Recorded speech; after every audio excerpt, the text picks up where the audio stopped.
Ya hoy hablando de la resurrección de Cristo hemos hecho referencia a este evangelio, presencia de María Magdalena en el sepulcro con algunas otras mujeres, y lo encuentran vacío, van y pronuncian esas palabras: se han llevado al Señor y no sabemos dónde lo han puesto. Lo mismo que lo que dice al final: se sorprenden porque no entendían la escritura que era menester que resucitara de entre los muertos. Es decir, no hay en los discípulos una credulidad fácil. No están esperando que Jesús resucite de modo que se lo pueden imaginar, al contrario. Ellos piensan que todo se ha terminado. Las mujeres van a terminar de embalsamar el cadáver.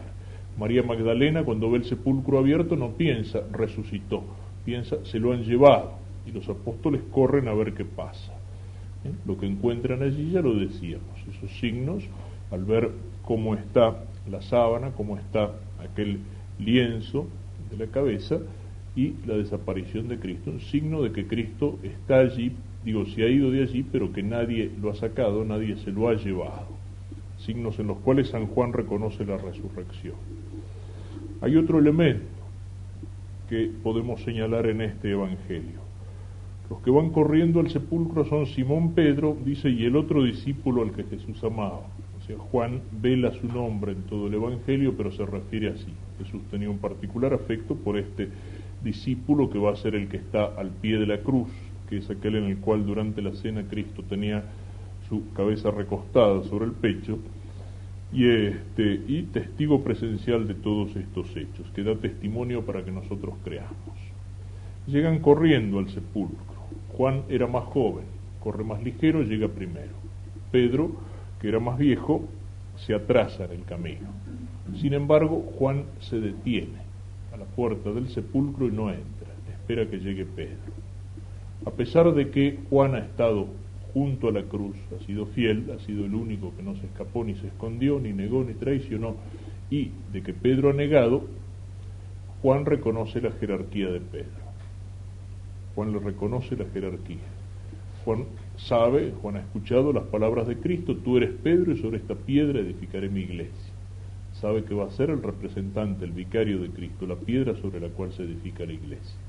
Aquí está el misterio de lo humano y de lo divino, en la iglesia, e incluso en el papado.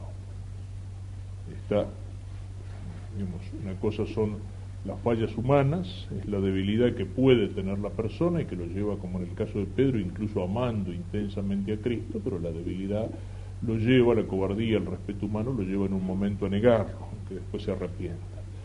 Pero eso no le quita la misión que Cristo le ha dado. Y hay algo también en esto. El primero en entrar al sepulcro vacío y ver aquellos signos que hacen que crean en la resurrección es Pedro. Podemos decir que de alguna manera Pedro es el primer testigo de la resurrección.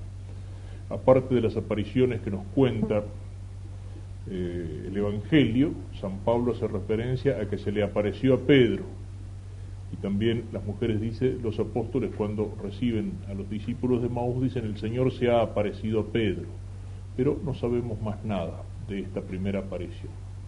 No podemos imaginar lo que habrá sido ese primer encuentro, ese primer diálogo de Cristo con Pedro. ¿Cómo no podemos imaginar tampoco cómo habrá sido el encuentro de Cristo con la Santísima Virgen, a la cual ciertamente se le tiene que haber aparecido, aunque el Evangelio lo silencie? Pero podemos decir, Pedro es el primer testigo de la resurrección. Ayer cuando hablábamos de la sábana santa, esta mañana cuando hablábamos también de la sábana santa, señalando cómo viene a confirmar históricamente todos los datos del Evangelio y cómo podemos decir que la sábana santa es como una fotografía del momento mismo de la resurrección. Sin embargo, decíamos, no se apoya sobre la sábana santa nuestra fe. La sábana santa es un elemento, un testimonio ciertamente histórico, ciertamente verdadero, que viene a confirmar lo que dicen los evangelios. Pero nosotros no creemos apoyados sobre eso. Si el día de mañana, por un imposible, no lo creo, pensarlo nomás sería una tontería, se demostrara que la Santa Sábana es una habilísima falsificación de alguien que hace muchos siglos atrás conocía la fotografía y toda la circulación de la sangre antes que se descubriera y toda otra serie de cosas, bueno, no se caería nuestra fe. Nuestra fe no depende de eso, que es un testimonio histórico que sí la confirma.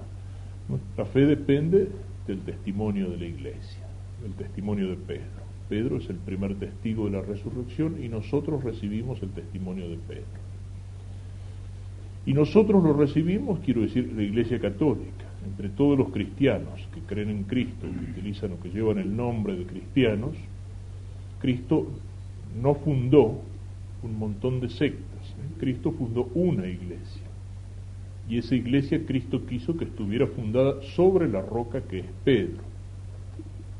Y entre todas las iglesias, entre todos los grupos religiosos que se reclaman de Cristo, es la Iglesia Católica la única que puede mostrar esa total continuidad. Y la continuidad, ¿dónde está? Precisamente en Pedro y en sus sucesores. Nosotros recibimos la verdad de Cristo, la palabra de Cristo, no la recibimos solamente como los evangélicos, como los protestantes, en la palabra escrita del Evangelio, sino que la recibimos en la tradición, es decir, en la transmisión viva de la Iglesia.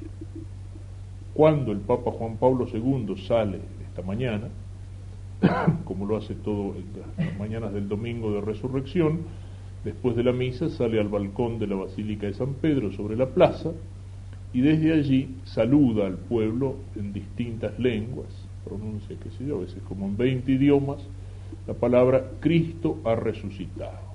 Cristo ha resucitado.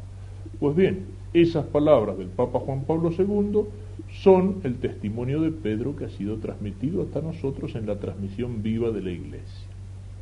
De Pedro a Lino, a Cleto, a Clemente, y así a lo largo de casi 2000 años y 200 y pico de sucesores. Ha sido transmitido como en esas carreras de posta se transmite aquello que se llama el testimonio de un corredor a otro. Llega uno y pasa el testimonio a otro y ese lo pasa a otro. Como en los Juegos Olímpicos se llevaba la antorcha olímpica, desde el monte sagrado hasta el lugar donde se iban a hacer los Juegos Olímpicos. Así recibimos nosotros el testimonio acerca de la muerte y resurrección de Cristo. Y aceptando ese testimonio como palabra que no es humana, sino palabra inspirada por Dios, como palabra divina, es que nosotros creemos. Solo la Iglesia Católica puede mostrar esa garantía. Ahí está la función de Pedro. Esa antorcha ha sido llevada y transmitida de mano en mano a lo largo de 20 siglos. A veces han sido manos fuertes, vigorosas, podemos imaginar al Papa Juan Pablo II, con su vigor espiritual y hasta su vigor físico, empuñando con firmeza esa antorcha de la verdad que se transmite. Han sido manos a veces de santos, de mártires, pero también ha habido manos débiles, las cuales la antorcha a lo mejor temblaba. Y ha habido manos pecadoras, no todos han sido dignos del cargo que desempeñaban. Y sin embargo, Cristo había prometido a Pedro su asistencia particular. Yo rogaré por ti para que tu fe no desfallezca, y una vez que hayas vuelto, confirma a tus hermanos. A pesar de todas las debilidades y las miserias humanas que puede mostrar, incluso en el papado, la historia de la Iglesia, ninguna de esas manos dejó caer la antorcha. La historia de la Iglesia nos muestra que ha habido sumos pontífices que fueron débiles, que fueron flojos, que fueron pecadores incluso, indignos algunos, pero ninguno de ellos traicionó la fe, ninguno de ellos dejó caer la antorcha del testimonio. Y ese testimonio llega vivo hasta nosotros. Y las palabras de Juan Pablo II son las palabras de Pedro. Él sabe que Cristo ha resucitado no solamente porque lo leyó en el Evangelio como quien cree un libro, sino porque él recibió el testimonio transmitido del primer testigo de la resurrección, que es Pedro. Pensemos en esto y que esto sea un motivo más para la alegría que tenemos que sentir en este día de la Pascua, y que, como decíamos, no es solo una alegría superficial, una alegría puramente humana, una alegría puramente psicológica, sino una alegría sobrenatural por nuestra unión con la resurrección de Cristo. Decíamos con San Pablo que la resurrección de Cristo es seguridad y garantía de nuestra propia resurrección, de que al final, pasando por la muerte, pero la venceremos y seremos resucitados con el Señor. Podemos decir también con San Pablo que la resurrección de Cristo es garantía de nuestra fe. Es decir, nosotros no hemos creído en vano. Cuando nosotros hemos escuchado esas palabras, ese testimonio que la Iglesia nos transmite y que se remonta por la palabra escrita del Evangelio y por la tradición viva hasta las mismas palabras de Cristo, Las hemos recibido, como dice San Pablo, no como palabra humana, sino como palabra de Dios. Y las hemos aceptado, con fe firme, sin vacilaciones, sin condiciones. Y la hemos aceptado porque sabemos que eso es palabra de Dios. Cualquiera puede decir, podría haber dicho las cosas que dijo Cristo, y muchas de esas cosas sonarían disparatadas, como decíamos el otro día hablando de la Eucaristía, cuando nos dice que esto es mi cuerpo, esta es mi sangre, cuando nos habla de que ese Dios que nos ha creado y que nos ama y que nos espera al final del camino es un Dios en tres personas, pero no son tres dioses, sino un solo Dios, etcétera, verdades a lo mejor difíciles de entender, demasiada luz que deslumbra nuestro entendimiento.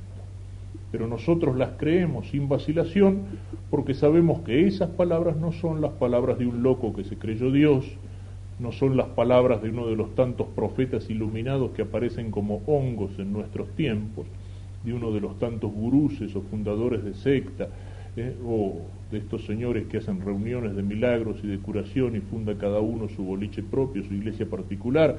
Sabemos que no son las palabras de un macaneador, no son las palabras de un sinvergüenza, de alguien que quiere aprovecharse de nosotros, no son las palabras de un comerciante que trata de vendernos un producto falluto, no son las palabras de un político en campaña electoral, no, son palabras, las palabras de Cristo son palabras de Dios, y vienen confirmadas por los milagros de Cristo. Los milagros de Cristo son el sello de Dios al pie de las palabras de Cristo, son el signo divino que viene a confirmar que esa palabra no es palabra humana.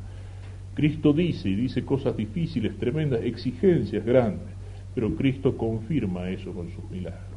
Y entre esos milagros de Cristo, el mayor de todos es la propia resurrección de Cristo. Si lo de Cristo hubiera terminado en la cruz, podríamos decir, bueno, fue un episodio histórico lamentable, todo terminó mal. Todavía estamos en nuestros pecados. Pero lo de Cristo no terminó en la cruz. Pasó por la cruz, pero llegó a la gloria, a la victoria, a la resurrección. Y ese milagro llega a nosotros atestiguado por aquellos testigos presenciales que vieron el sepulcro vacío, que vieron a Jesús resucitado, que lo tocaron, vieron que no era un fantasma. Nosotros hemos comido y bebido con él, dice San Pedro, y ese testimonio transmitido así, como decíamos, en la transmisión viva de la Iglesia. No es vana nuestra fe, no hemos creído en vano, podemos estar firmes, ciertos, seguros.